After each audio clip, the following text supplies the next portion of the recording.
दोस्तों, आज हम जानेंगे स्वामी विवेकानंद जी के जीवन के बारे में।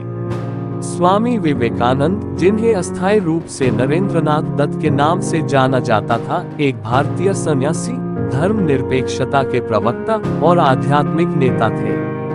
उन्होंने विश्व धर्म पर्व के अंतर्राष्ट्रीय सभा में 1893 में अपने भारतीय धर्म के प्रतिनिधित्व के लिए विख्यात हुए। उन्होंने विविध विषयों पर अपने गहन विचारों और उपदेशों के लिए बहुत प्रसिद्धता प्राप्त की। स्वामी विवेकानंद का जन्म 12 जनवरी 1863 को कोलकाता, बंगाल प्रेसिडेंसी, ब्रिटिश भारत में हुआ। उनके माता पिता विश्वनाथ दत्त और भुवनेश्वरी देवी थे। वह एक धार्मिक परिवार से संबंध रखते थे और ब्रह्म समाज के सदस्य भी थे। नरेंद्रनाथ को बचपन से ही धार्मिक और आध्यात्मिक विचारों की रुचि थी। उन्होंने अपनी शिक्षा कोलकाता के प्रसिद्ध प्राइवेट स्कूल में पूरी की और वहां से मानविकी और संगीत के क्षेत्र में भी ज्ञान प्राप्त किया।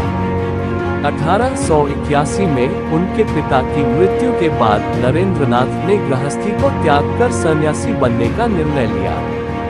उन्होंने सन्यासी बनने के लिए नाम बदलकर स्वामी विवेकानंद अपनाया।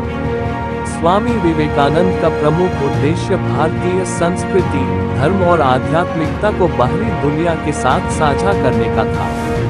उन्होंने युवाओं को सशक्त, आत्मनिर्भर और समाज सेवा में निरंतर योगदान देने के लिए प्रेरित किया।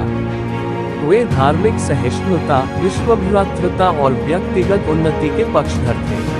स्वामी विवेकानंद का सबसे प्रसिद्ध भाषण, उनकी विचारशीलता और प्रेरणादायक वाणी के लिए उन्होंने 1893 में चिकागो में हुए विश्व धर्म पर्व में अपने भाषण सनातन धर्म की ओर को प्रस्तुत किया। उनके वाणी के माध्यम से उन्होंने भारतीय धर्म, ज्ञान, योग, ध्यान, सेवा और स्वदेश प्रेम के महत्व को विश्व के सामाजिक और आध्यात्मिक मानदंडों के साथ जोड़ा।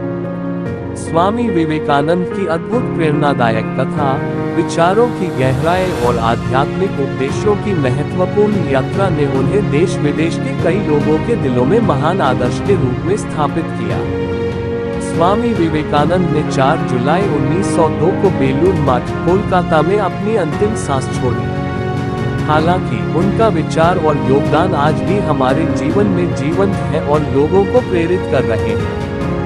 स्वामी विवेकानंद ने अपने अद्भुत जीवन और उपदेशों के माध्यम से हमें जीने के लिए सही मार्ग दिखाया है। उनकी प्रेरणा से हम अपने लक्ष्यों की प्राप्ति के लिए साहस और समर्पण की आवश्यकता को समझते हैं। उनकी बातें हमें धैर्य, सामरिकता, सेवा और संगठन का महत्व सिखाती हैं। स्वामी विवेकानंद हमें एक ऐसे युग के लिए प्रेरित करते हैं जहां सभी मानव भाईचारे और एकता के साथ जी सकें।